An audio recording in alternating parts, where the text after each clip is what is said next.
One day I'm gonna be everything I wanna be. I don't let it get the most of me. One day I'm gonna be free. I wanna be everything I'm gonna be. My future right in front of me. One day I'm gonna be free. I wanna be free. To let me be free. From the depths of darkness, a voice emerges. A host with a fire burning in his soul. With a heart of steel and a spirit unbroken. He rides on two wheels ready to claim his throne. Amidst the chaos and the thunderous roar, insane wheels rise as a force to be reckoned with. Fueled by the power that only metal can bestow. He takes his stand, refusing to submit. Insane wheels hear his battle cry. A metal mayhem that will never die. With engines roaring, he paves his way. A legend in the making, day by day.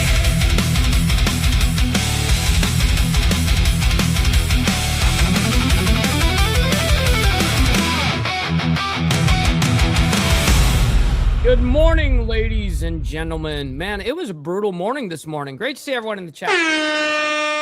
So right before we started, about 10 minutes prior to us starting, unfortunately, I lost power. I think they, where they switch over the transformers or whatever.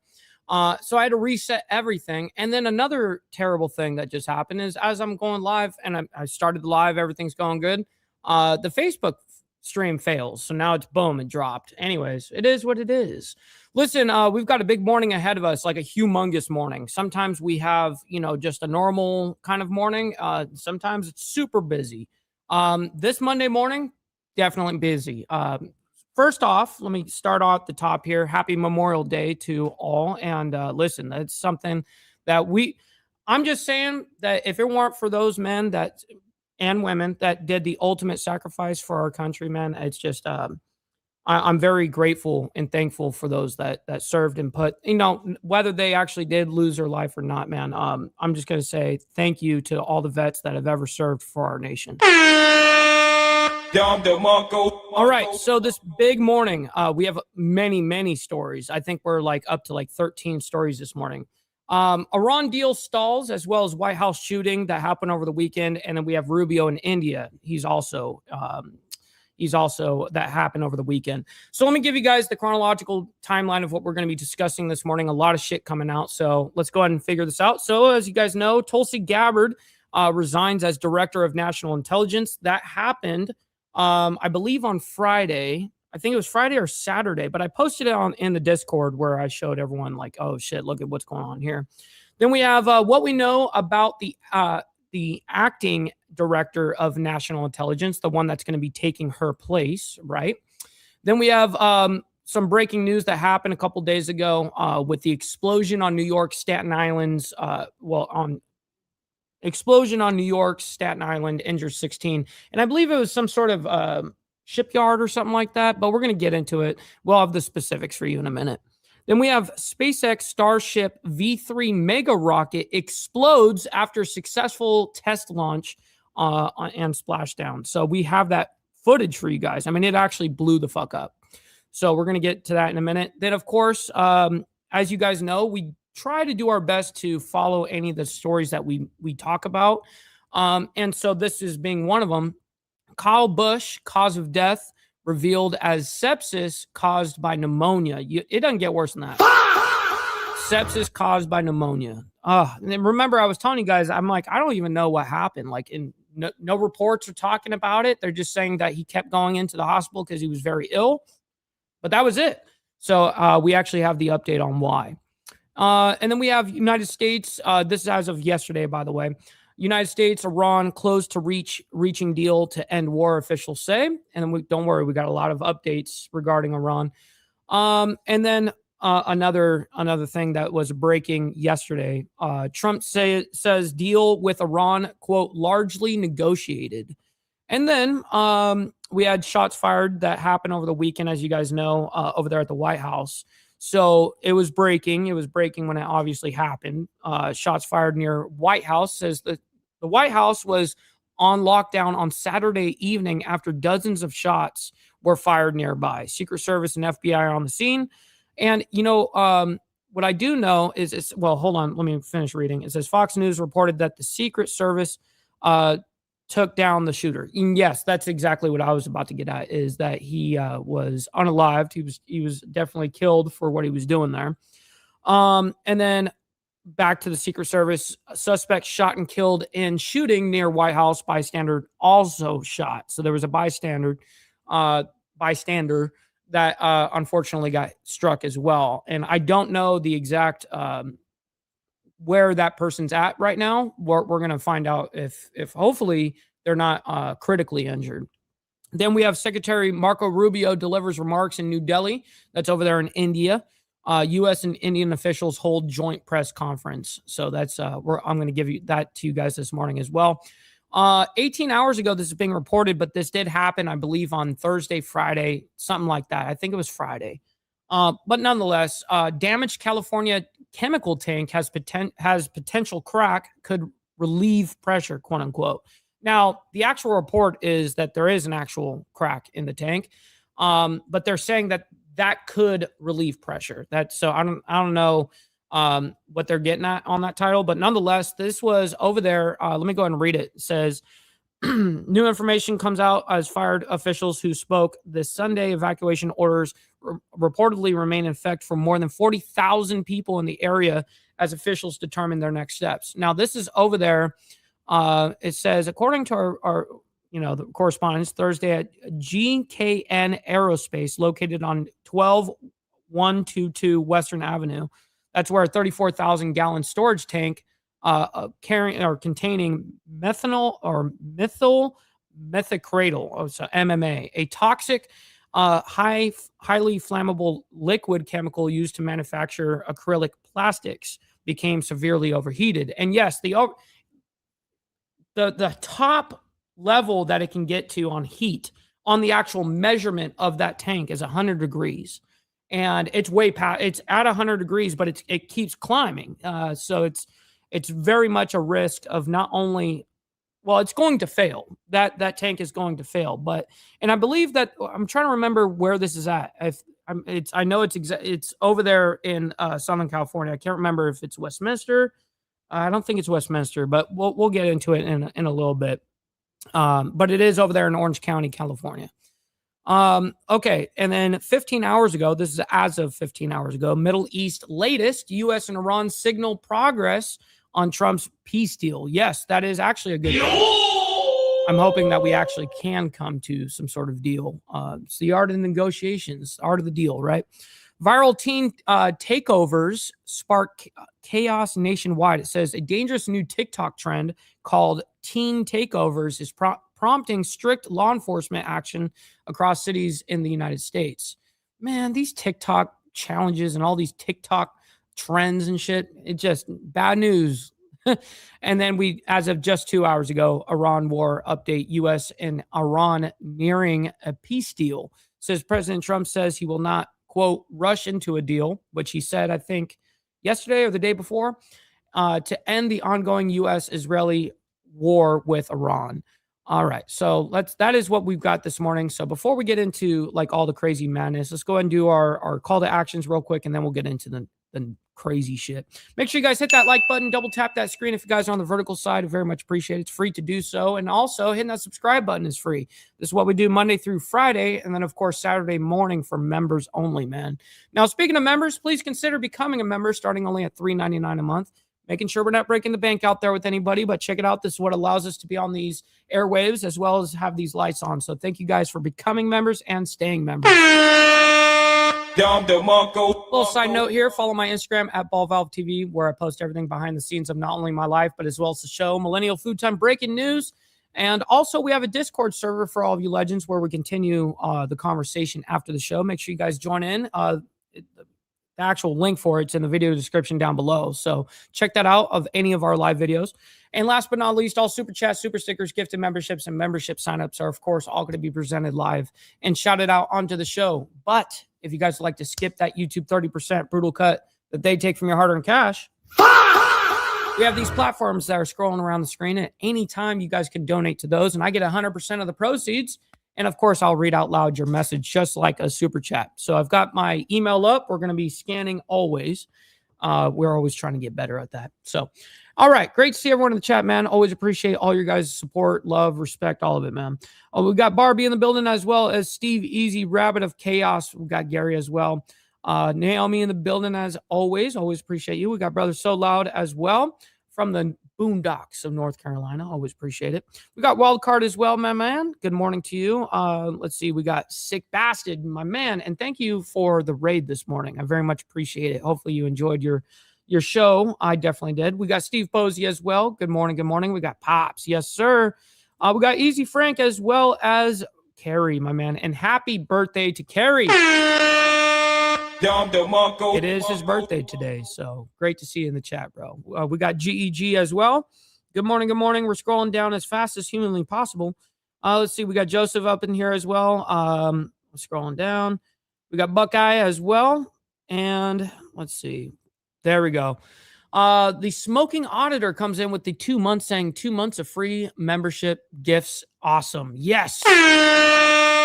And then you re-upped yourself. I very much appreciate that, Smoking Auditor. Thank you very much for that. And he also gifted one out. Thank you for making it rain into the chat. Not only helping me, but you're helping someone else in the Insane Wheels family, my man. Let's see here. All right, let's go. All right, let's go and get into the madness this morning, ladies and gentlemen. What we're going to be first talking about is Tulsi Gabbard. She resigns as Director of National Intelligence.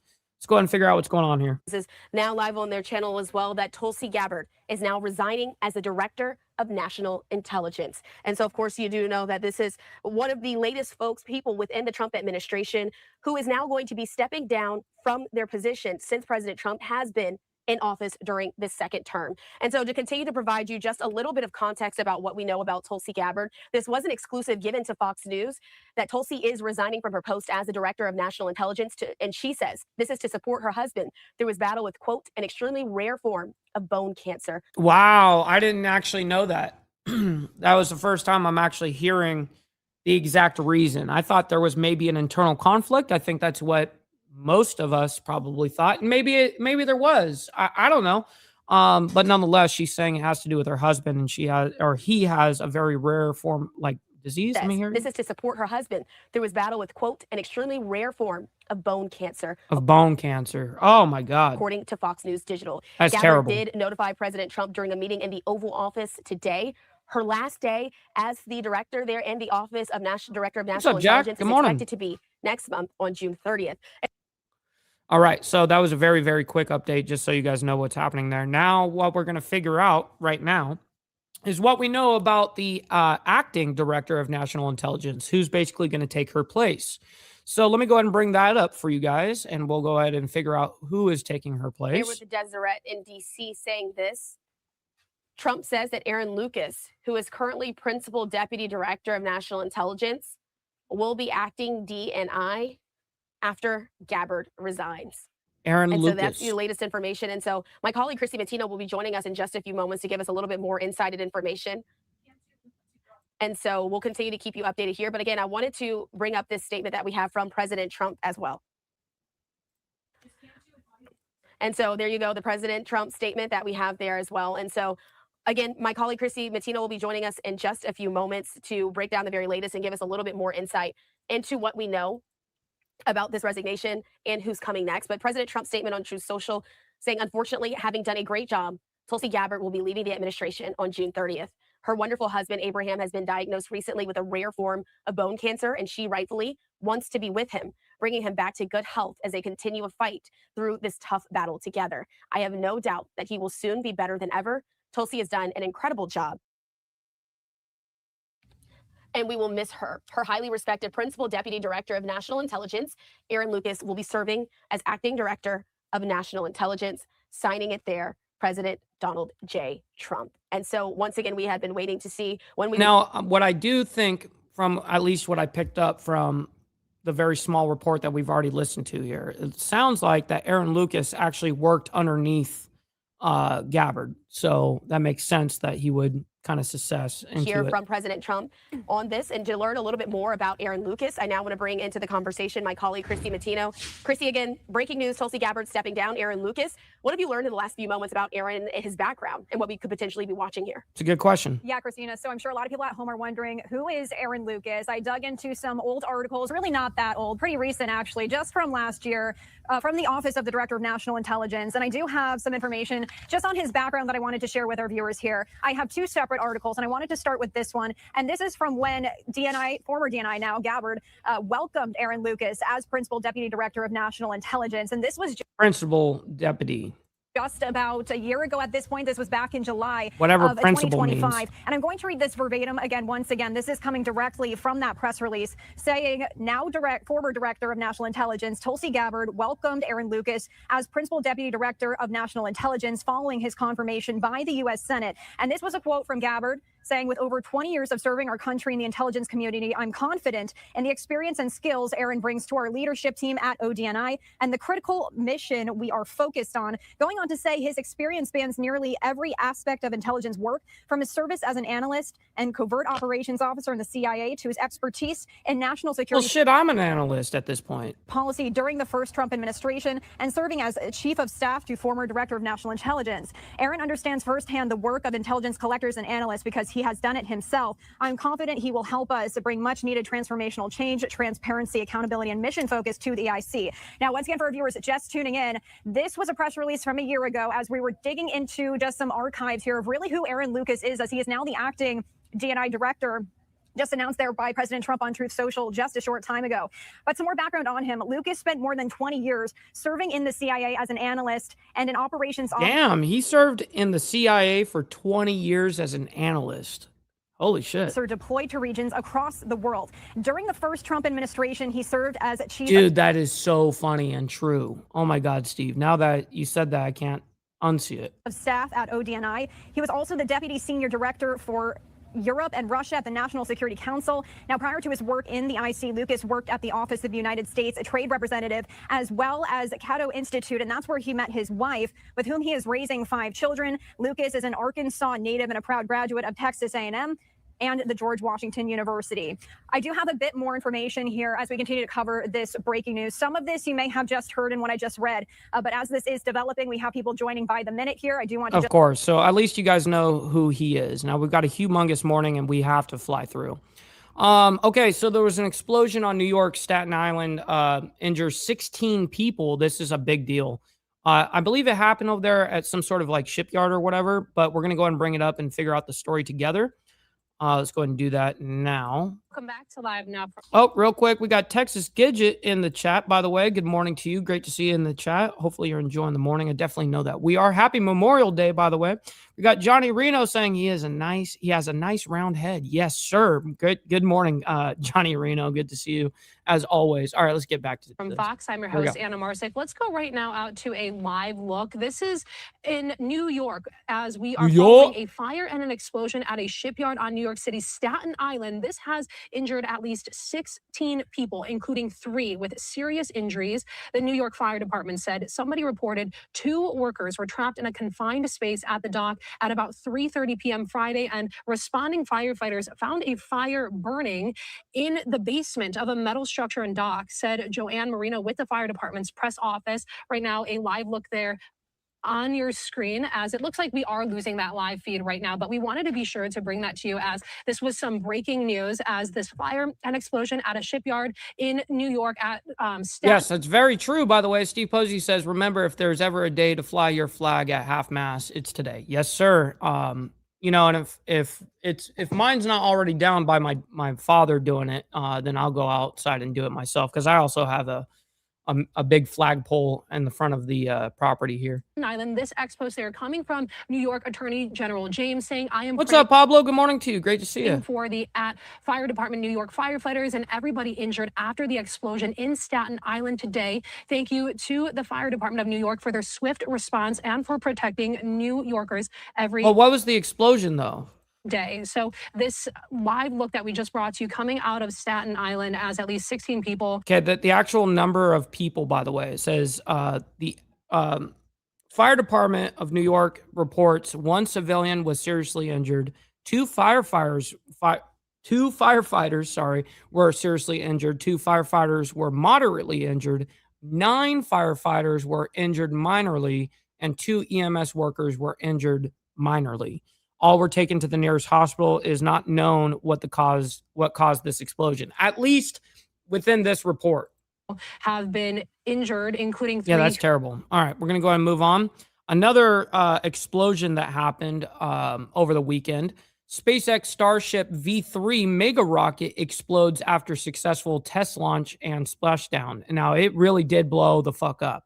And we're about to show you guys that footage here in a second. But first, we got to get the money part over with. All right, just get the money part done. Give me money. Money me. Money now. Me a money needing a lot now.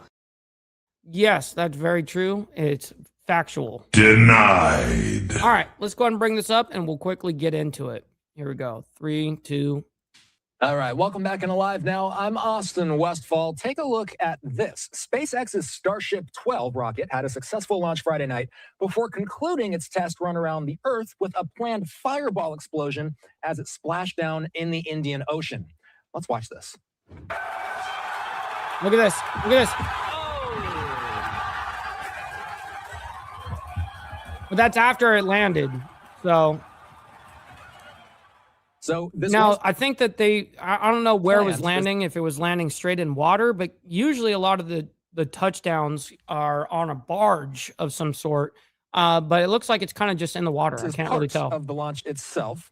This was the largest and most powerful launch of this rocket's kind, by the way. It took place at about 6:30. And it sounds, from the looks of it, I mean, just from their reaction, it looks like that was supposed to happen. You know, Eastern time. And it was deemed a success by SpaceX. I'm going to just keep reading about this. I'll let you guys watch the looping footage of this explosion. I mean, this is wild stuff. Yeah, it is wild. Look at that bomb. Look at that. That is crazy. I paused it at perfect timing. We got Brother So Loud coming in with the 10 spot, by the way, saying Happy Memorial Day to all the ballers. Yes, sir. Happy Memorial Day to all. Always appreciate you and everybody. Very much appreciate your guys' engagement. So Loud, thank you for the 10 spot. Making it rain into the chat, my man. Thank you very much for that. The planned launch for this, you might have been watching this on Thursday night. They tried to launch this rocket on Thursday. They ultimately ended up aborting it. SpaceX confirmed that the fireball eruption was planned since they don't plan on reutilizing the experimental spacecraft. Those of you that watch these launches, often SpaceX launches especially, you might have seen a SpaceX Starlink launch or two. Usually you see the boosters come back down to Earth. They land themselves very gently on a pad, and then they can be reused for later launch. Yep, it's usually a small barge that is a pad. This one going out in explosive fashion following the launch. The aerospace company, which was founded by Elon Musk, began critical trials before NASA can use the third version of Starship to launch astronauts to the moon and beyond, according to the New York Post. Wow, so they're using him as testing grounds for the Artemis 3 when they do that operation or whatever they call that flight. Okay, so we've got an update on Kyle Busch. Kyle Busch, cause of death revealed as sepsis caused by pneumonia. Now, when this original reporting was going on that day that he unfortunately passed, they didn't know why he was actually, or why he died. No one knew. The report was just he kept going in and out of the hospital with a very serious illness or serious something, and we didn't know what it was. And so now it's coming out that it's been revealed as sepsis caused by pneumonia. So that's way unfortunate. Let's go ahead and bring that up as well.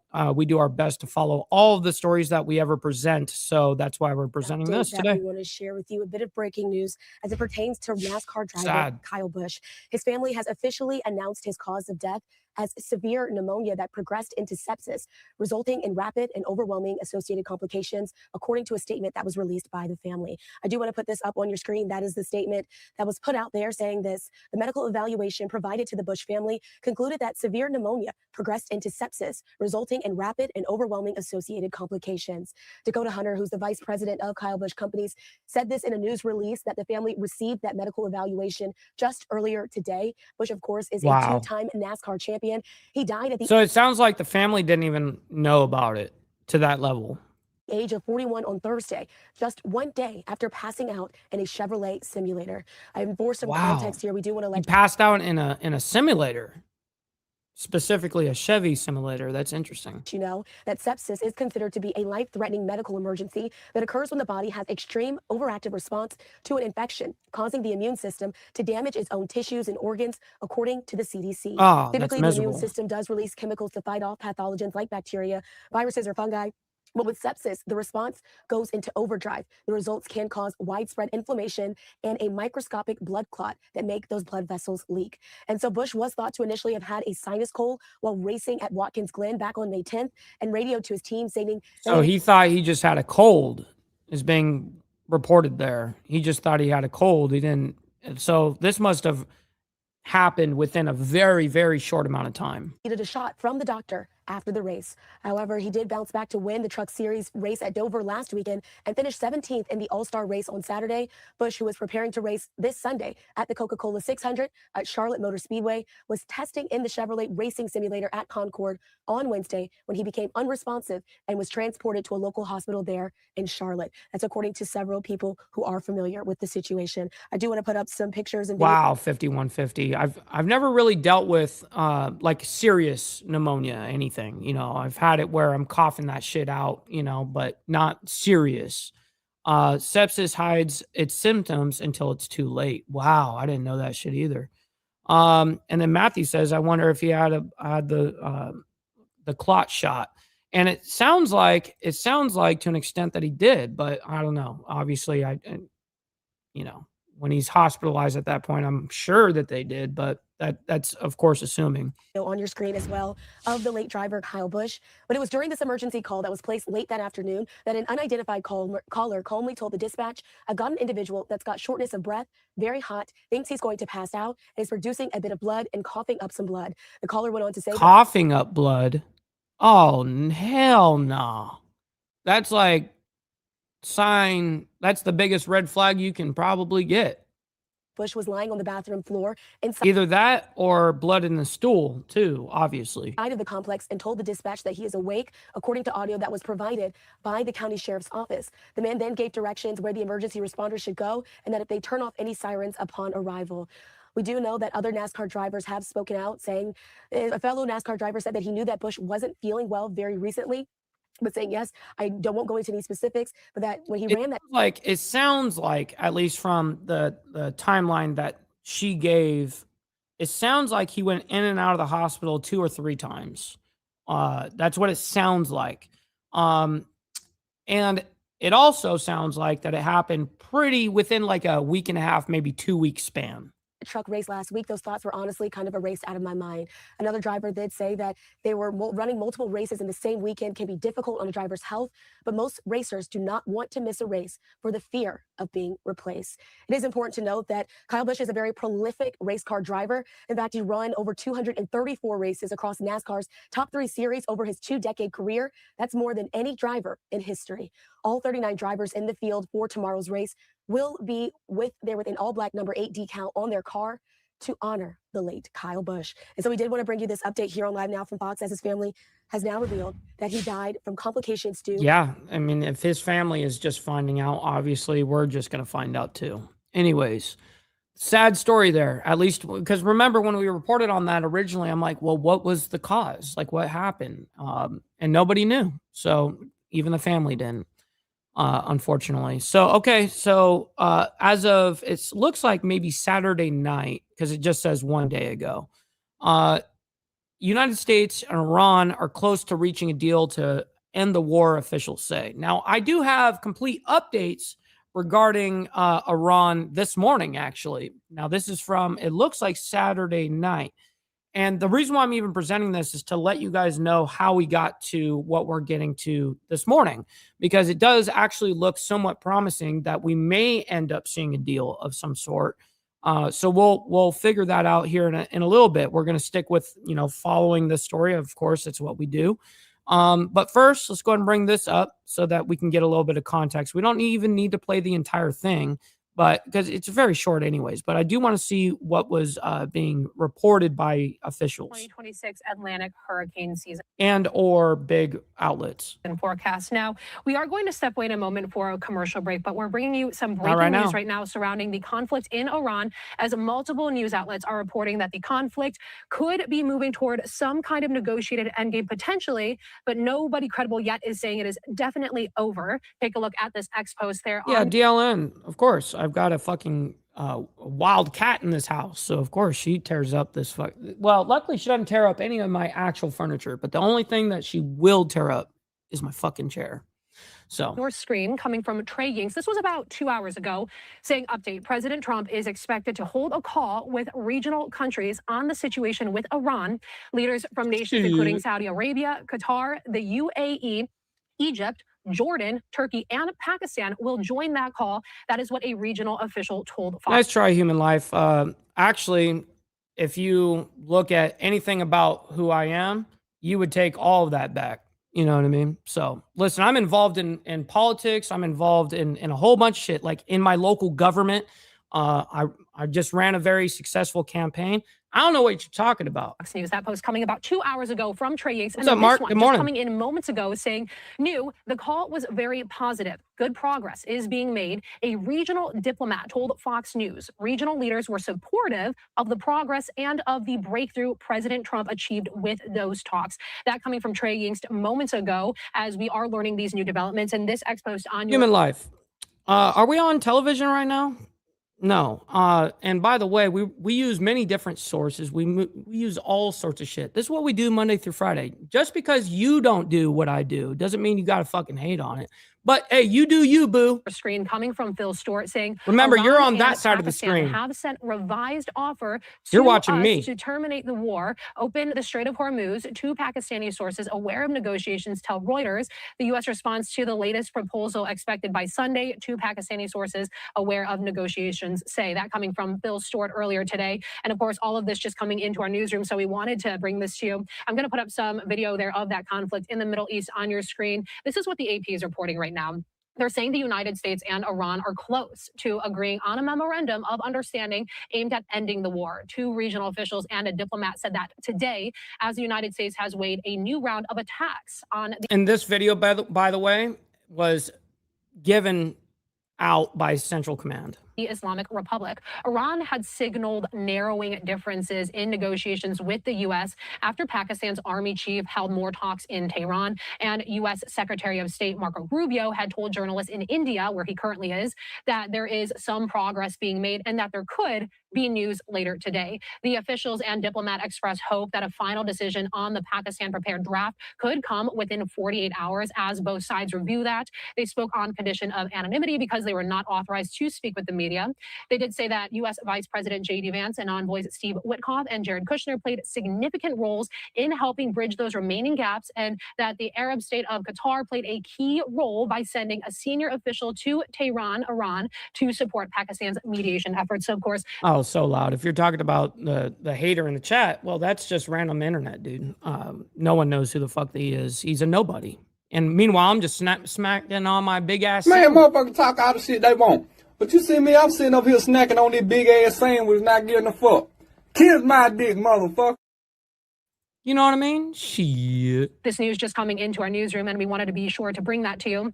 Once again, this coming from Phil Stewart saying Iran and Pakistan have sent revised offers to the U.S. to terminate the war, open the Strait of Hormuz. Two Pakistani sources aware of those negotiations telling Reuters U.S. response to the latest proposal is expected by Sunday. That is according to two Pakistani sources who are aware. Now, of those we do have that update because that sounds like this was on Saturday night, like I suspected.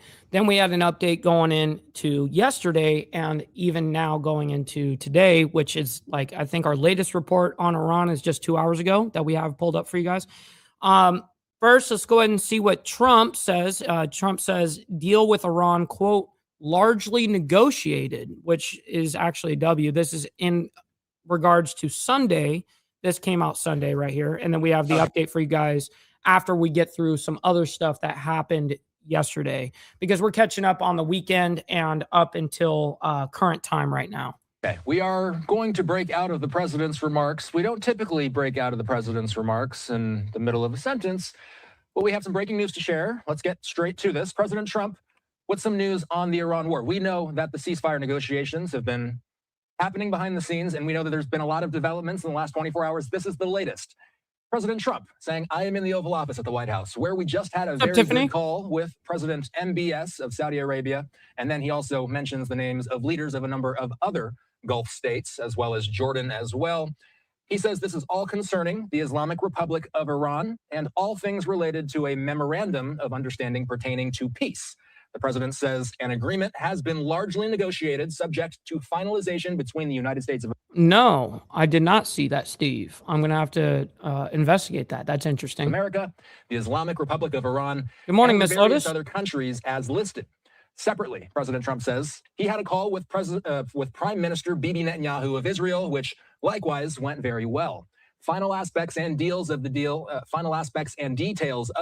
are currently being discussed and will be announced shortly, in addition to many other elements of the agreement. Man, I really hope that they can get a peace deal done. That would be nice. The Strait of Hormuz will be reopened. Thank you for your attention to this matter, President Trump says on social media. So there's a couple of things there. Now, that was on Sunday, okay? That was yesterday. Now, real quick, let's see if there's any other posts within this. Okay, he just brings on somebody. I don't care about listening to the analyst. I'm the analyst. I don't need to hear what he's got to say, honestly. All right, let's go ahead and figure out. We're going in chronological order here. There were some shots fired over the weekend, I believe yesterday at the White House. So let's see, it says May 20th. No, it was Saturday. That's right. I'm getting my days mixed up. But nonetheless, shots were fired near the White House, and Secret Service did take out that gunman.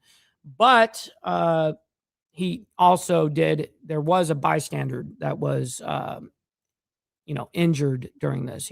Someone else got shot too. So let's go ahead and figure out what's happening here. We've been tracking this. And this is actually the topic of what we put on the thumbnail, because we always pick one of whatever story we're talking about to put on the thumbnail, as you guys can see right here. The lockdown of the White House. But yes, and Secret Service out there. Anyways, back to situation at the White House. Shots fired nearby the White House. And 1600 Pennsylvania Avenue is on lockdown as a result. It looks like Fox 5 NBC just came on with some live coverage as they report on this situation. Let's listen in live. Yep, definitely true. Another lunatic down. Looks like these might be simply live images. Oh, wow. That's crazy. Gary, on a separate note there, liberal judge turned the White House shooter loose last year. Oh, wait. It's actually regarding this guy. Oh, wow. He got hemmed up on something. And then the judge, an activist judge, was like, hey, you don't have to serve any more time. Go back into normal society. Coming through. So, wow. Let's just kind of take a step back here. While we're talking about this, while we were listening into President Trump, we did get official reports from the Associated Press and from Fox News talking about this situation. Let's go to our live feed. And let me just tell you what we're working with here. We've got 4 different vantage points of the area. Are you serious, Gary? He tried the same thing last year? Bruh. That is a legitimate bruh moment. This is one vantage point. Our understanding is that this is happening on the intersection of 17th and Pennsylvania. And the White House is on Pennsylvania Avenue. So this is roughly the area of the intersection. This is a second angle of that same area. We've got this vantage point at the White House Correspondents' Row area. So this is known as Pebble Beach. It's an area where White House reporters will do their live reports from. You might recognize that area. And then we've got our usual live look outside the White House, although you can't really see much from this vantage point. So let's stick with this shot. Cheers, Seymour. Good morning to you, by the way. Happy Memorial Day. We're hearing from the Associated Press and from the AP that the White House was locked down after as many as 30 shots were fired in the vicinity. 30 shots? Dude, motherfucking unloaded a mag. Why? Law enforcement authorities are responding to the area. Well, if he unloaded 30 shots, maybe it was the shooter, the gunman, that actually accidentally shot a bystander. Or maybe he purposely meant to. I don't know. But that's crazy. FBI Director Kash Patel says that authorities are responding to the area. Journalists that were working at the White House reported hearing a... Oh, Steve Posey, you don't have to worry about that. You don't have to send 5 for me to say that. But I very much appreciate your attempt, though, there, Steve Posey. Yes, in honor of our fallen brothers. That's absolutely true. And listen, we're paying our respects today. Of gunshots, and then were told to seek shelter inside the press briefing room where Secret Service officers prevented them from leaving. This all happened to reporters that were reportedly on the north lawn of the White House. This is the north lawn, by the way. So if any reporters were working in this area when the shots rang out, they were rushed inside and they were rushed to a building and to a room that they very much are familiar with, the White House press briefing room. There were no immediate reports of any injuries, according to the Associated Press. On X, Secret Service said that it was aware of reports of shots fired near 17th Street and Pennsylvania Avenue Northwest, 1 block from the White House, and was working to corroborate the information with personnel on the ground. In a social media post, FBI Director Kash Patel said that officers were responding to shots fired and said that he would update the public as they're able to. It's like our camera's being shifted around a little bit. And don't worry, I'm not going to play this whole thing. I just want to get a little bit of this because our very next story is... Secret Service suspect shot and killed in a shooting near White House, bystander also shot. And this looks like the latest update that we've got on this entire story, which it is. But I do want to get a little context here, though. Live cameras, and it looks like they're getting ready for a live TV report there. So let's go to our second angle. And let's pull up the audio. I'm curious if we're able to hear anything. Yeah, so we just hear nearby news reporters doing that. It says that the Secret Service took the shooter down. Now, we don't have much more context than that at the moment, but that's at least one more piece of information. Chad Pergram. Patrick, no, it happened on Saturday. Shooter has been taken down. And just to reset here, the White House, at last check, is on lockdown after as many as 30 shots were reportedly fired near the White House earlier today.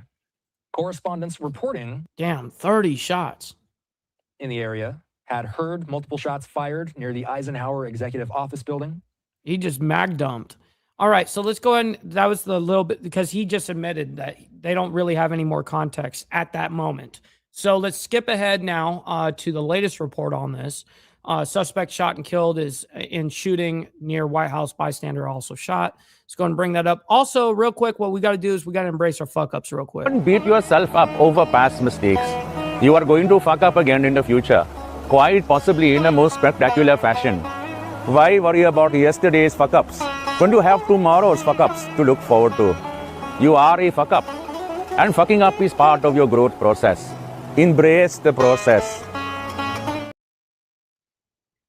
Embrace thy process. You must embrace.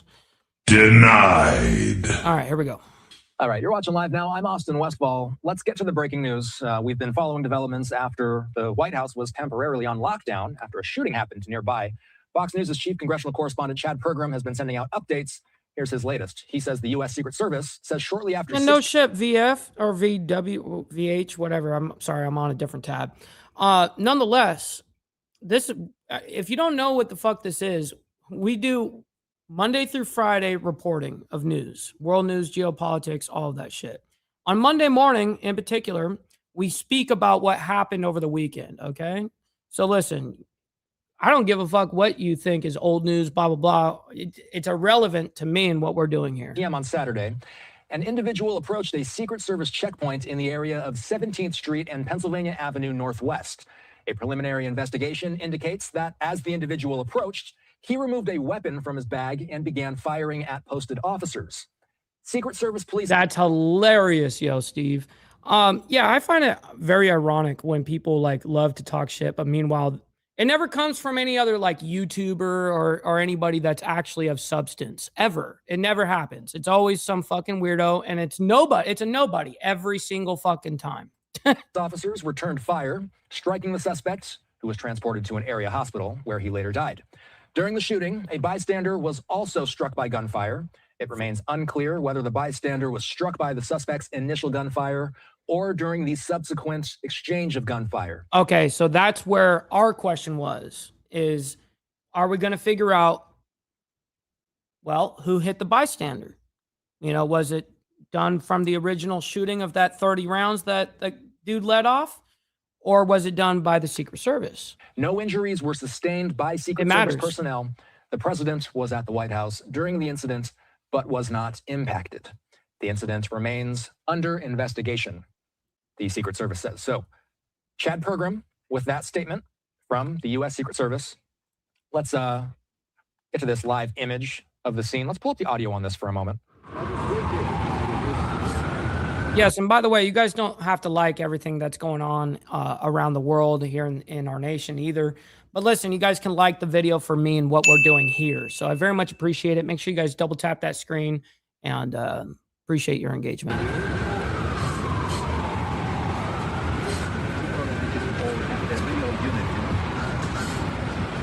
Let's skip ahead here. Okay, so welcome back into Live Now. I'm Austin Westfall. We do play out live raw feeds, and we wanted to give you a little bit of what we were seeing and hearing out there.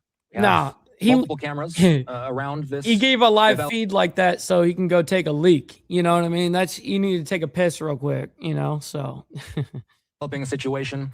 I want to check in with Fox 5 DC's Regina Ureta. You just saw her reporting on Fox 5's 8 p.m. news. We have her here with us as well. And Regina, I just want to ask you what Steve Boese, if you weren't you weren't obviously that observant this morning.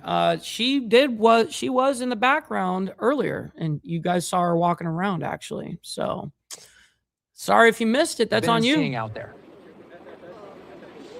Yeah, hey, Austin. Well, as you can see, just right behind me, still a very large police presence. We're here off of Pennsylvania Avenue and 18th Street. It's been like this for the past 3 hours since we got those reports that gunshots were fired outside of the White House. So we're seeing Secret Service, MPD, as well as the FBI. We do know that they've been coordinating together to get more details and confirmation about what exactly happened. And as you've sort of been reporting, we know that Fox News has talked about a little bit of what happened. And so we know that this all unfolded around 6 p.m. There was this individual who fired 3 shots outside of the White House.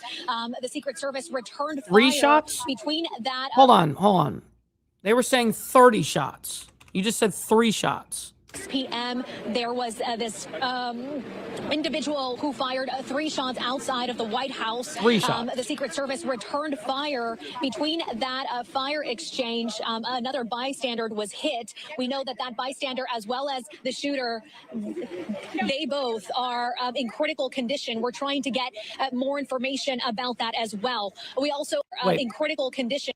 As well as the shooter, they both are in critical condition. Oh, that's terrible. The bystander is also in critical condition. Oh.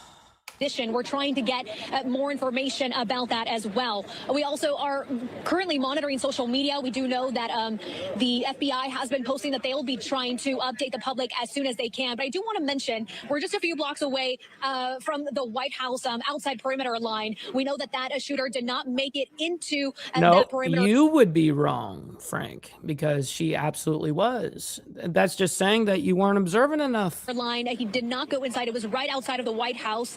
But there is a lot of people who walk around there, tourists, residents. And so hearing those gunshots, we still don't know how many bystanders were there at that time, but definitely a very scary situation, very alarming for the people there, especially on Memorial Day weekend. This is a holiday weekend that despite the weather, there's still a lot of people walking around this area. I also want to share that we do know that the President Donald Trump, was inside the White House at that time. Journalists were near the press pool, briefing room. They were outside getting ready to go live when they heard those gunshots. gunshots. Authorities immediately told the journalists to seek a shelter as they placed the White House on lockdown. Again, very limited information, but I'm just going to step out very quickly just to show you what it looks like here. We have law enforcement here off of 18th Street. Again, DC police as well as Secret Service and the FBI. We have other members of the media here as they continue to hear more developments. We are also trying to get more information, but this is just, again, a month from the White House Correspondents' Dinner incident where something very similar, journalists also heard gunshots right outside of that dinner. So to know that, journalists were here again, and as our jobs, we just go on live and continue to report the news, and we're trying to get more information for you and share it to the public. Austin? Have you had a chance to speak with witnesses? As you mentioned, lots and lots of tourists around there. Have you had a chance to speak with any? Witnesses, we are trying to get people here, but really the individuals that we've run into, they seem to be just tourists who got here in the aftermath and are asking the same type of questions. We are trying to change locations, but as I'm telling you, basically 17th, 18th, and 16th Street, all of these areas are blocked off. Police have placed a perimeter line, so we can't get much further than where we're at right now. But as soon as we get any witnesses or anybody who can get more details, if they were near those gunshots, if they heard it, of course, we want to talk to those people and get more details of what might have unfolded just around that time. And have you heard of a press conference scheduled tonight at all? No, we are working, and I know. Interesting, because I was wondering why this is the latest update that we have on this. Because I would expect exactly what Austin just said was, are you guys expecting any type of press conference, anything planned for this evening? And she said no. All right, so that gives us an actual reason why we don't have that. So anyways, we're going to move on real quick. Secretary Rubio delivers remarks in New Delhi. Okay, this is over there in India. Let's go ahead and bring this up and quickly get into what he is speaking on over there. They're holding a joint press conference over there in India. A very warm welcome, and it's been a phenomenal visit already, and it's only been a day, and we have so much more work to do, and it's an honor to be here with all of you in this important visit to one of our most important strategic partners in the world. And I want to highlight that point for a minute. We obviously have relations, and we work with countries all over. So if you're talking about the shooter of that last story, both of them, the latest report, at least on that, is that both were in critical condition. So the world, and we need to, just as India does. And we have all kinds of alliances and partnerships with countries that we work on, sometimes on discrete and individualized issues, other times on broader issues that involve one region of the world or another.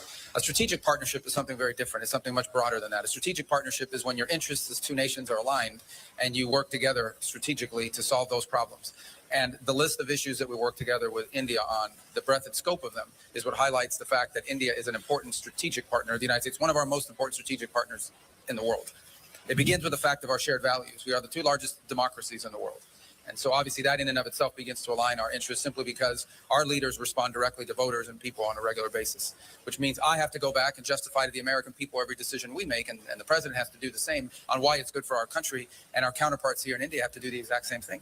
You have to respond to the people of India about why your partnership with the United States, or your stance on any issue for that matter, is to the benefit of your country. I imagine this is true in every country in the world to some degree, but it is particularly true for democracies. Democracies respond directly to their people, and you have it doesn't work like that for North Korea. It doesn't work like that for Cuba. to respond constantly. In democracies, what's up, Raspberry? Good morning. You have a free and open media. By the way, you have a lot of media.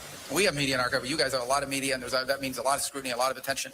But that begins to align our interests immediately because we both recognize and have mutual respect and understanding that every decision we make, every announcement we make, everything we work together on, we ultimately have to go back and justify it to our voters, to our people, the people who put us in these positions to begin with. The second point I would make is that our partnership from a strategic standpoint is not limited to a regional one. Now, clearly, there are regional issues in the Indo-Pacific that are important to both of our countries. But the ability, increasingly, as we have conversations, we are talking about strategic interests that align beyond simply the region. Whether it's your visit last week into the Western Hemisphere, we have a lot of alignment. Whether it's our mutual interest in what's happening currently now in the Straits of Hormuz and beyond. And then on the topics as well. If you talk about the topics that we have a mutual interest on, both countries are strategic allies on the idea that access to critical minerals and supply chains are an essential issue in the 21st century. The over-concentration of reliance on a single source for anything, particularly things that are vital for our economies, is one of the great challenges of the 21st century. And we are strategically aligned on that topic. on the issue of terrorism. Both of our countries have suffered, both directly and indirectly, because of global terrorist networks. There is a strong counterterrorism alignment as a result of that. On innovation and ensuring that all of the promises of new technologies and new advances in the 21st century, all of them come with risks and rewards. Every technological advancement that's made individuals and societies more productive have always come with risks associated with them. Managing those risks and maximizing those benefits is one of the great challenges of the 21st century. And there's a tremendous strategic alliance between our countries and agreement on that point. Likewise, on the unimpeded flow of commerce, especially in international airspace and international waters. This is true in the Indo-Pacific, ensuring that there's a free and open Indo-Pacific, but it extends beyond the Indo-Pacific. We share as a strategic value the fact that no international waterway, no international airspace should ever be used or nationalized by any country in the world, and that should never be accepted as a new normal. Another area of strong strategic alignment. And we could go on and on. The bottom line is that the opportunities exist to work together because not just our shared and common values and our people-to-people ties, but because our nations are strategically aligned on all of the key issues that will define the new century. All of the great challenges that are before us now in the modern era, we are strategically aligned on. And the final point, and this I mean is no disrespect to any other country in the world, but you can have a strategic alliance with countries. But there are only a handful of countries in the world that have the ability to actually do something about these big issues on a global scale. There are only a handful of countries in the world that have. That is true. And India is one of them. Both the economic and diplomatic power to be influential on strategic issues from a global perspective. And India is one of them, which is what adds the finishing. Yeah. And actually, believe it or not, India's, at least their government is actually in very support of what Trump is doing over there in regards to Iran right now, for instance. It's kind of interesting on the geopolitical level of why that is. Touches on the importance of this strategic alliance is we have a strategic alliance between the United States and India. It's a strategic alliance between two countries that have global influence and the ability to influence global events. And that distinguishes it from other relationships. And so that's why this is an important visit to be here today. It's why we hope that later this year, the Prime Minister will visit us in Washington. It's why I hope our leaders will have a chance to interact in other forums. And I also want to thank you, by the way, for hosting the latest meeting of the foreign ministers of the Quad, which will be happening. That's exactly correct, Steve Easy. It's kind of weird. They're putting their differences aside regards to, BRICS nation compared to now us.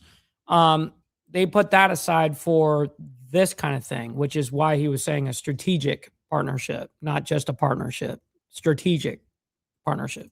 The day after tomorrow, I believe, right? Day after tomorrow.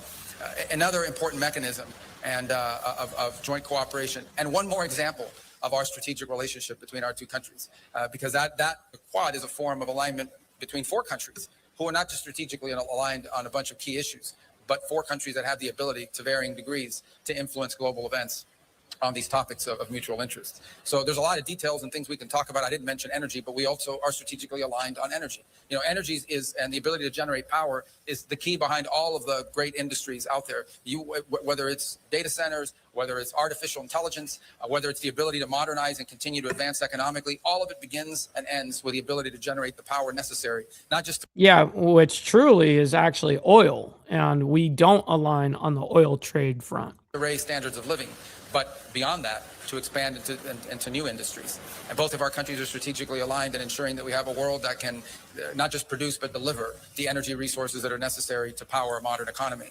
So I'm not given the breadth and scope of areas of alignment. One visit alone will never solve or be able to address all of these. But this continuing dialogue and engagement between our countries is important.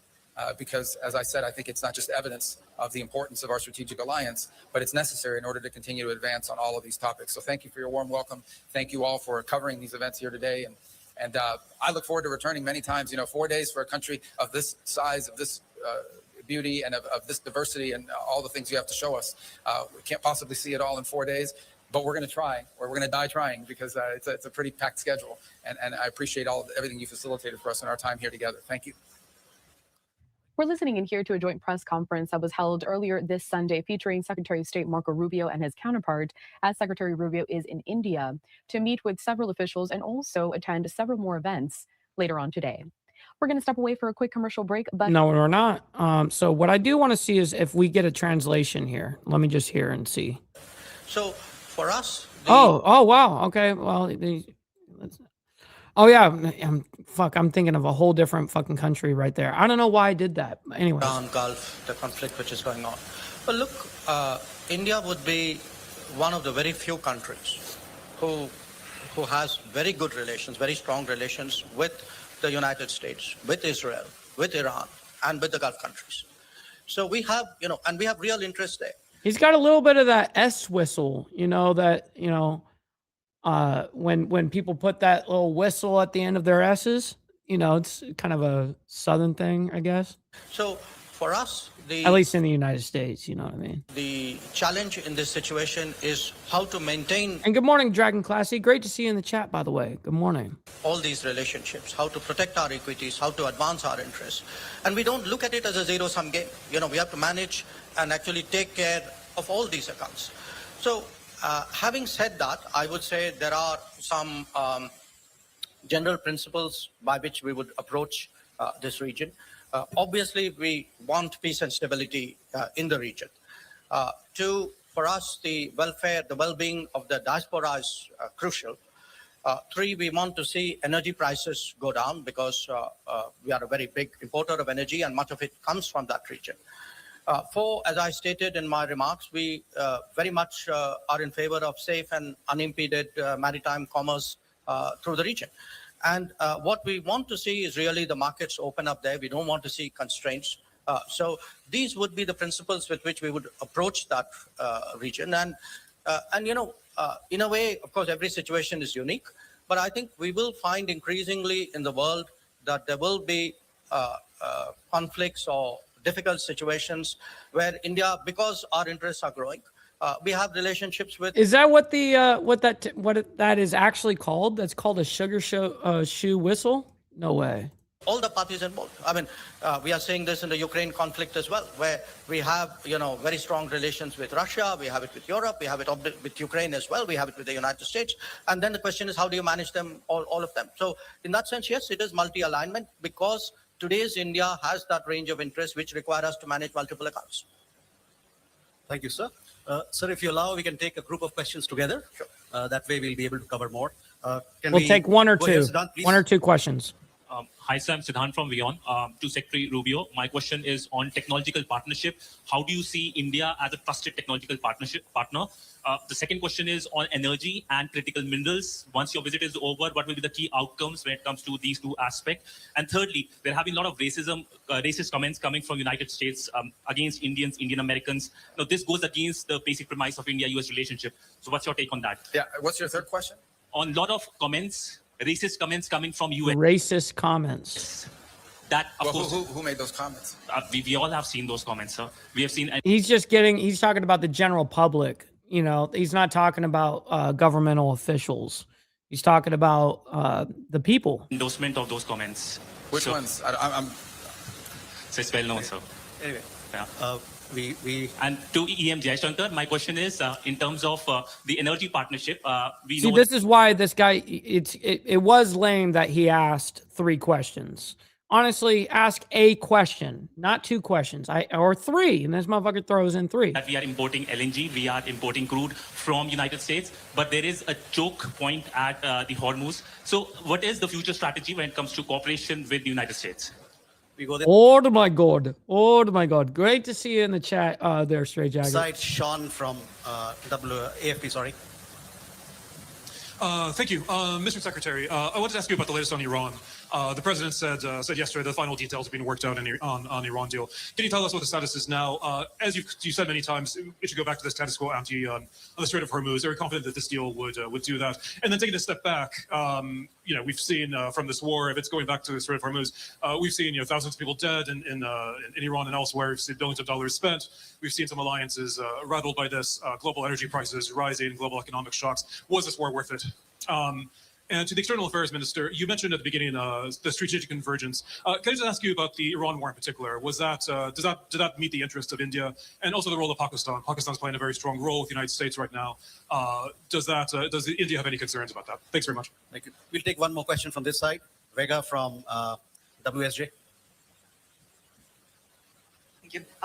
Secretary Rubio, some of Trump's own allies, Mike Pompeo, Lindsey Graham, and Ted Cruz, are warning that the deal that is taking shape could give Iran access to more money while leaving it with leverage over Hormuz and deferring the nuclear issue. Are they wrong on that? And for the minister, has the Trump administration shown the same commitment and investment in the Quad as the previous U.S. administration? And what concrete outcomes are you hoping to see beyond statements of support? so we can take these questions. All right. Do I go first? Or? Okay. I don't know how to address that, but I'll take that very seriously about the comments. Look, I'm sure that there are people that have made comments online and other places because every country in the world has stupid people. I'm sure there's stupid people here. There's stupid people in the United States. Oh, he just took a little bit of a Trump note right there. He took that one from Trump. That's true, though. No, he's very true. And he's right about that, but, well, I don't think all racist people are stupid, though, so anyways. Take that very seriously about the comments. I think it's funny. Look, I'm sure that there are people that have made comments online and other places because every country in the world has stupid people. I'm sure there's stupid people here. There's stupid people in the United States that make dumb comments all the time. I don't know what else to tell you other than the United States is a very welcoming country. Our nation has been enriched by people who come to our country, have come from our country from all over the world, have become Americans, have assimilated into our way of life, and have contributed greatly. So that's all I can comment on that in regards to your stupid point. Your second question, there's another question about technology cooperation. Absolutely. One of the reasons why we're such strong strategic allies is because India is a place that's very advanced technologically. You have companies that are on the leading edge of technology in a variety of fields.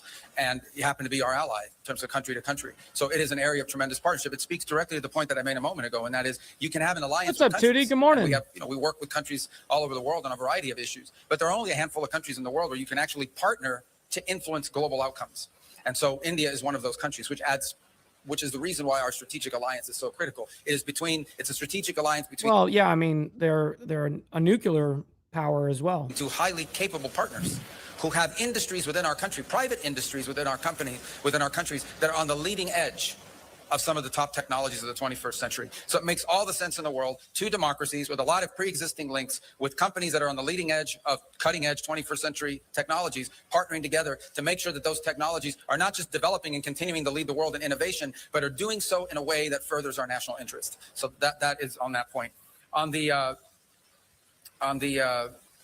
Hell yeah, appreciate that, Rudy, for sending that gold coin in on the vertical side. I think yes, vertical side. Thank you very much for that. Situation. There'll be, I believe, maybe more news coming out a little bit later today on this topic, and I'll leave it to the president to make further announcements on it. Suffice it to say that some progress has been made, significant progress, although not final progress has been made. Ultimately, I remind everybody, I think this ties into the second question that was asked with relations to it.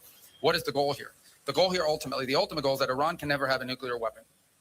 Iran can never possess a nuclear weapon. The president has been clear about that. They will never possess a nuclear weapon, certainly not as long as Donald Trump is president of the United States. Related to that is this issue of the Straits. Okay, this is an international waterway. They don't own it. It's an international waterway. And what they are doing now is basically they are threatening to destroy commercial vessels using an international waterway. That is illegal under any concept of international law that governs us. But it's also if we allowed that to become normal, we would be normalizing an unacceptable status quo and setting a dangerous precedent that could be replicated here in this region and in multiple places around the world. So the desire the president has, his preference, is to find a diplomatic way that these problems can be solved. That's always the president's preference. He would much rather have me and the Department of State solve this problem than the Department of War having to solve this problem. But the problem is going to be solved one way or the other. So we've made some progress over the last 48 hours working with our partners in the Gulf region on an outline that could ultimately, if it succeeds, leave us not just with a completely open straits, and I mean open straits without tolls, and with addressing some of the key things that underpin what has been Iran's nuclear weapons ambitions in the past. So we think we've made some progress on the outline of something that, if it works, could give us that outcome. Obviously, that will require full Iranian acceptance and then compliance, and it will require some future work on negotiating the details. When you're talking about a nuclear program, as an example, these are highly technical matters and ones that would probably need to be addressed over some period of time. On the issue of benefits that they could get from it and whatever domestic criticisms there may be, I don't think anyone's been tougher on the Iranian nuclear ambition than President Trump. Understand, okay? Again, I don't know what some of these individual comments have been from different sectors of our politics in the United States, but I will say this: there is no one who has been stronger on this issue than President Trump. Okay? Multiple political leaders, multiple presidents of the United States have all said the same thing: Iran cannot have a nuclear weapon. The only one who's tried to do anything and has actually done anything about it in a real way has been President Trump. So his commitment to that principle that they'll never have a nuclear weapon shouldn't be questioned by anybody. And the idea that somehow this president, given everything he's already proven he's willing to do, is going to somehow agree to a deal that ultimately winds up putting Iran in a stronger position when it comes to nuclear ambitions is absurd. That's just not going to happen. But our preference is to address this through a diplomatic means. Real quick, we got Straight Jacket sending in $1 on the Cash App saying, India is the best. India is the best. Appreciate the dollar, my man. And that's what we're endeavoring to do here. I think we've made some progress. I'm always cautious when I say that because you can agree to things on paper. They actually have to be implemented. And he also sent another $1 in saying Steve ain't allowed near schools. Oh, come on, man. Agree to things in writing, and then you actually have to go out and do it. And but I do think perhaps there is the possibility that over the next few hours, the world will get some good news, at least with regards to the Straits and with regards to a process that can ultimately leave us where the president wants us to be, and that is a world that no longer has to be in fear or worry about an Iranian nuclear weapon. And so I do think there's some good news on that front, but not final news on that front. But perhaps a little bit later today we'll have more to say. But you know, some progress has been made. I don't want to downplay that, but I also want to caveat it by saying we still have some work to do. We'll see. We're continuing to listen in here to Joint Press. Nope, that is it. We're going to go ahead and move on. So over there in California, I'm trying to remember exactly where it's at. I can't remember if it's like Westminster. It's something like that. But nonetheless, we'll know here in a minute. Nonetheless, damaged California chemical tank has potential crack and could, quote, relieve pressure. But I from the reports I've heard is that they went and inspected the tank and they did see that there was already a crack in the tank, obviously. And they're saying at bare minimum, no matter what, this tank is going to fail. But how large of an explosion it could be, it could go all the way up to where we need to evacuate 40,000 people worth of people in that area because of the potential of what it could do. Also, let's see, Straight Jacket sends another $1 in, says, new dudes in the chat eat corn the long way. Shit, man. New dudes in the chat eat corn the long way. There we go. All right, we're continuing to follow the latest out of Southern California as a damaged chemical tank in Southern California may have cracked, potentially lowering the risk of a major explosion, though an evacuation order still remains in effect for some 50,000 area residents with no timeline on when they can return home. The interim fire chief of the Orange County Fire Authority, TJ McGovern, said in a video posted on social media that fire officials were able to evaluate That's what it was. more closely last night. Thank you. I knew it was in somewhat of the area. Yeah, Orange County, California, but Garden Grove. Yes, thank you for that. A potential crack, as these are some images that we're getting in. I couldn't remember. He cautioned, though, that the information is still being vetted and validated. The Orange County Fire Authority captain told the Associated Press earlier on Sunday that it does not appear that any of the highly volatile chemicals in the tank have leaked. Let's take you out to some of these comments from Southern California today. I'm TJ McGovern, interim fire chief for the Orange County Fire Authority, and I want to give you a quick update of an operation that we did last night. Yesterday, we built a specialized team with subject matter experts. We developed a plan to go do an operation last night, late night, to go get eyes and do a recon mission on the tank. During that operation, our firefighters went in and they were able to visualize the tank. What they found was a potential crack in the tank, which could potentially be relieving some of the pressure in there. We took that information. We got down. Okay, that's why they're saying it. So, yes, it potentially could relieve pressure. Sure, it's heating up. They can't. The problem with this exact thing is that unfortunately, they're not able to regulate the temperature correctly right now for whatever reason. I don't know, but the tank, the highest reading on the actual meter itself is 100 degrees, right? And for some reason, they cannot bring it down. And so right now it's way overheated. It's so the potential of this flammable shit. I forget what the exact name is of that. What's in the exact tank, but it's flammable and obviously can explode. So on it. And right now this morning, what we're doing is we are vetting and validating that information. With this new information, it could change our trajectory and our strategy to this event. Oh, yeah, that's very true. We are in overtime. We're well into overtime already, and we still got 1, 2, 3 stories to go after this. Holy shit. Yes, you know what they say about, no tax on tips, no tax on overtime. And get your donos in, ladies and gentlemen. Absolutely appreciate it. Last night was a successful operation for this emerging incident and this ongoing incident. There's going to be a lot more information coming today as we sit here right now and vet and validate all that information that we got last night. I want to thank the public for their patience. I know this is a disruption. Your protection, your life safety is our paramount responsibility right now. We know you're out of your homes. We want to get you back, but we cannot do that until it's deemed safe. But I want to reiterate, last night, this operation that we did gave us I mean, it's a lot of people that had to leave. I mean, it was 40,000 people they told that you have to get out of this area. Positive intel to make educated decisions today in the positive light. We're not there yet, but this was a step in a right direction, and there's going to be a lot more coming shortly. Thank you. All right, just listening in to Orange County officials talking about this. Okay, so I'll tell you what it is in it. I just won't be able to say it correctly, okay? So I'm scrolling down. You can see here. Let me see if I can actually make the text bigger for you. All right, here we go. I know it said it in. Oh, here it is. That's where a 34,000-gallon storage tank containing methyl methacrylate, which is MMA, a toxic, highly flammable liquid chemical used to manufacture acrylic plastics, became severely overheated. Okay, let me go ahead and bring this back to normal. Okay, here we go. Pressurized tank. They overheated on Thursday, began venting vapors at a company site in Garden Grove, about 40 miles south of downtown Los Angeles. No injuries were reported. Air monitoring tests so far found that air pollution around the evacuation zone is so far within normal limits, and specialized equipment has been deployed to ensure no gas is released from the compromised tank. But potentially a crack is something that we're following in terms of this, as they talk about the evacuation order for from 50,000 residents. We're also hearing from different individuals, including the AG, the Attorney General in California, Rob Bonta, saying, amid the developing situation in Orange County, I urge residents in the impacted area to stay alert, follow all evacuation orders immediately, and monitor official channels for critical updates. If you see price gouging, I encourage you to immediately file a complaint with my office online. Wow.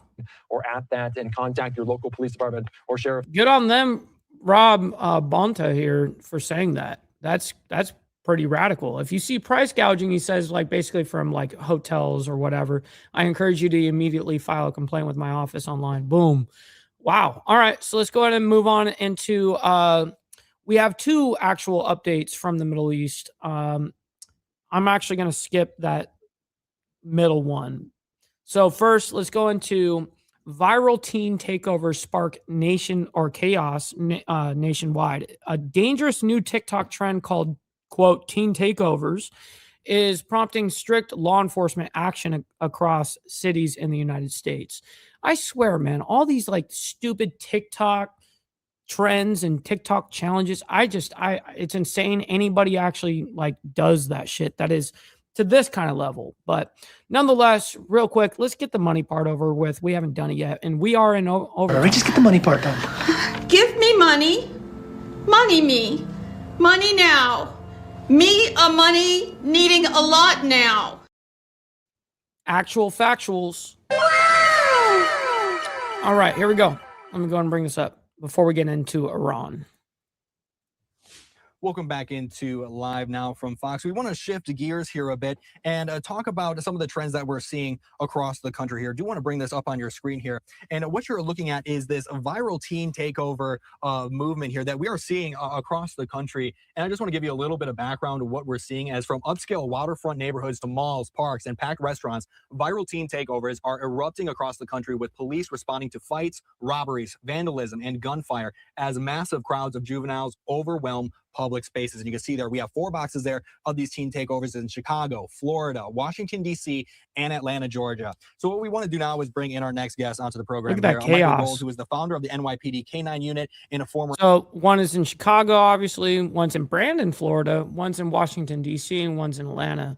At least what they're covering on here. It could be more, obviously. NYPD officer. Michael, thank you so much for joining us here today. So talk to us a little bit about the difficulties here that law enforcement officers experience when it comes to trying to deal. Well, the first question you should talked about right there is like, what's going on with this challenge or whatever this trend is? What is this trend right now? Why is that happening? With a large crowds of juveniles like or some what of these is that we've it? seen on the screen here. Yeah, certainly. So thanks for having me, Bowen. So this is nothing new. Urban teenage violence, teenage rebellion is part of the fabric of our society. We all, to some degree, rebelled when we were teenagers. This, of course, is taken to another level. but nothing new. In the 80s, I was a member of the NYPD, and there was a phenomenon called wilding. Wilding meant gangs of Oh shit. Real quick. We got brother Straight Jacket coming in with $5 on the Cash App saying show the nub today. So I don't know why you want to send $5 to see a leg, but I'll give it to you. You know, hey, $5. And then you send in another 5 spot and saying just the tip. Shit. Thank you very much for making it rain in the Cash App. I very much appreciate that. I think that's $12 now. Appreciate it. Teenagers spontaneously went on sprees of violence, mugging people in Central Park through the theater district, unannounced and very spontaneous. It's difficult because teenagers are generally not held to the same standards as adults. So they're treated completely different by the criminal justice system. In fact, there's a separate system. There's a juvenile justice system. So it's very difficult. So nothing really happens. There's no consequence. And we live in a very permissive society now. So it's a very difficult problem. And as the summer approaches, it's going to continue. So what role do we see social what are they media just play beating, when it comes just beating the shit out of people over there? What are they doing? to these takeovers? And what sort of does that Like taking over what? It's not even like a street, like what is it? What kind of takeover is it? You just go around just beating people up or what? really prove it to be more difficult I don't for get it. officers, or does that help to maybe track down a location that it might spark at and kind of nip it before it happens? Right. So it's a double-edged sword. So law enforcement does have the intel of searching social media, but these things happen so rapidly. Law enforcement just don't have the resources to deal with these types of things. When you look at these are hundreds of kids, maybe 20 cops, and they can't really be arrested. They're not detained in the same way as an adult would be. They're just turned over to their parents, to the custody of their parents, or to a guardian. So they never interact with adult prisoners or adult arrestees, I should say. So it's a tremendous problem. And as I said, the summer triggers all this thing, permissiveness, parents not taking responsibility.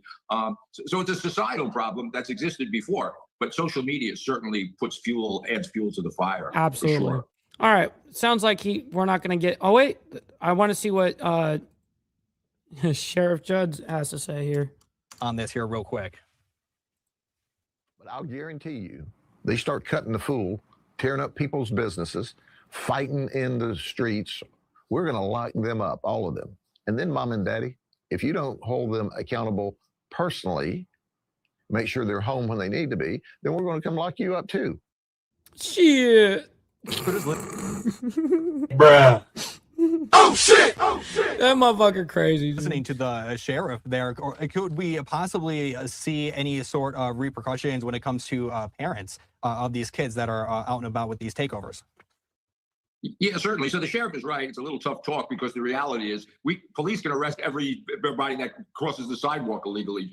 But if the prosecutor and the judge... That's actually not true. I mean, well, they do, but theoretically they're not supposed to be able to do that. Don't But do yeah, any type of formal sentencing and holding them accountable. Of course, so logically, the parents will be accountable civilly for sure, because kids have no money. So they have nothing there's no consequence, as I said. So the sheriff is right. Parents should be held responsible. yeah, I do agree with that. All right, let's see if there's any other footage here or reports. No, there is not. All right, let's get into our latest update regards to Iran this morning. All right, it says U.S. and Iran nearing peace deal. President Trump says that he will not, quote, rush into a deal to end the ongoing U.S.-Israeli war with Iran. Now, he actually said that, I think, on Saturday night, if not Sunday. But nonetheless, that quote, he was not going to rush into a deal, happened yesterday or the day before. But this is the latest report that we do have on this. I wish that there was more in the description there, but there wasn't. Let's go and bring this up. Here we go. Welcome into Live Now from Fox. My name is Bowen Kadrovich, and thank you for being with me here on this Memorial Day as we remember those who lost their lives serving this country so we can enjoy the freedoms here in America every day. And I will be with you here for the next couple of hours as we track the top stories across the country as well as across the world. And thank you to Adam Lorenz for doing the same here just a few hours ago.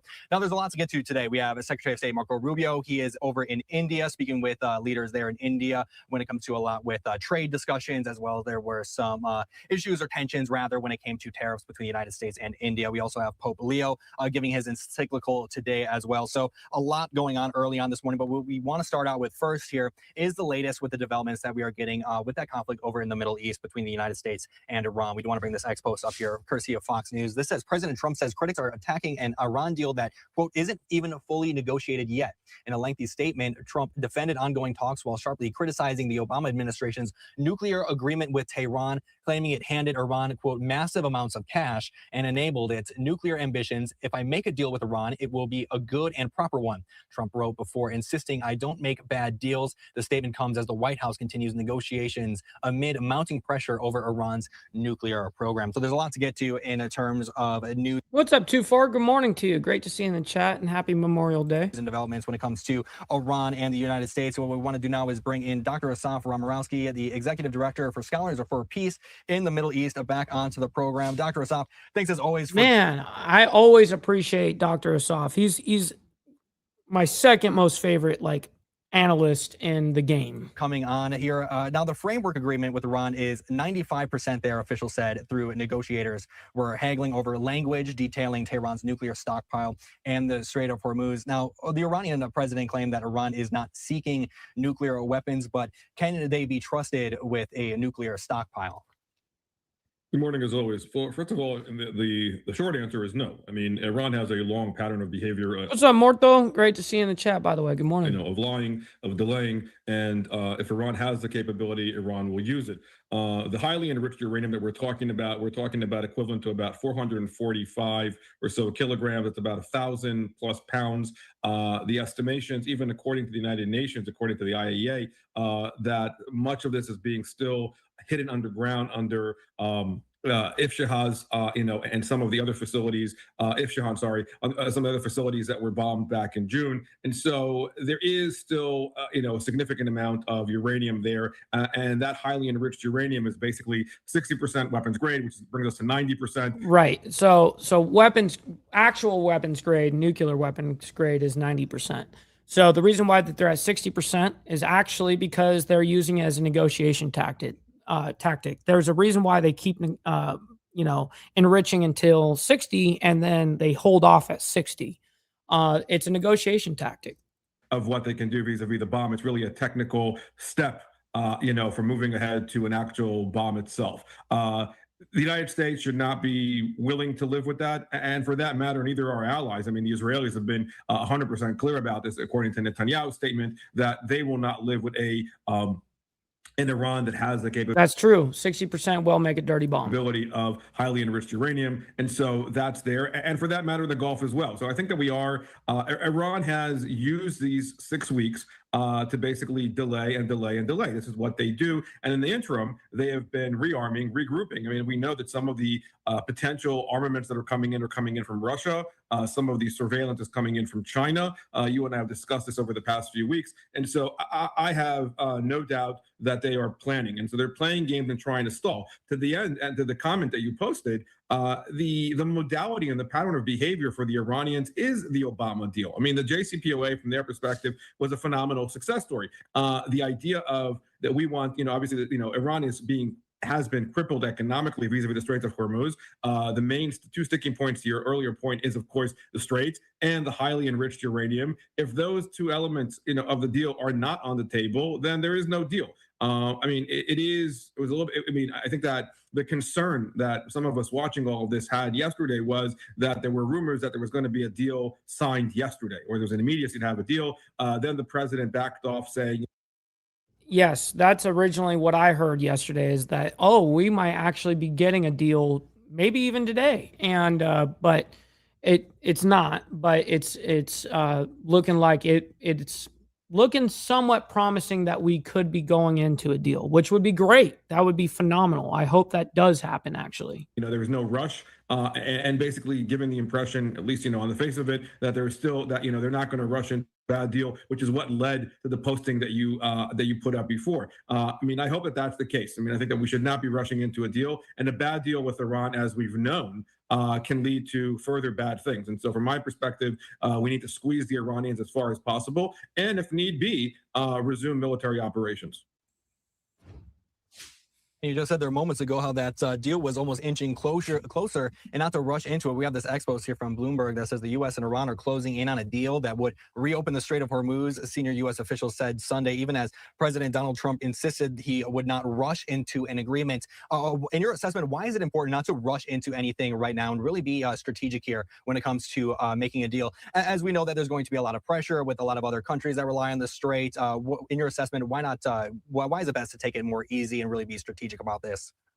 Look, if you saw some of the commenters that came out yesterday on the Sunday morning shows coming out of the Democrats and the progressives, they're, of course, very excited about the fact, who, of course, did not believe and support Trump's action to begin with vis-a-vis the war itself, and are looking for a way out. The fact of the matter is, in a myopic, I would argue fallacious way, purely looking at this entire architecture from an economic standpoint is foolish. I mean, the fact of the matter is that the market, of course, there are consequences that, that the conflict itself, that the war itself has reverberated onto the market itself as far as gas prices. That's for sure the case, but that's not the reason why we're in Iran. And I think the fact of the matter is we need to understand that we've been fighting this Islamic totalitarian regime for over 4 decades.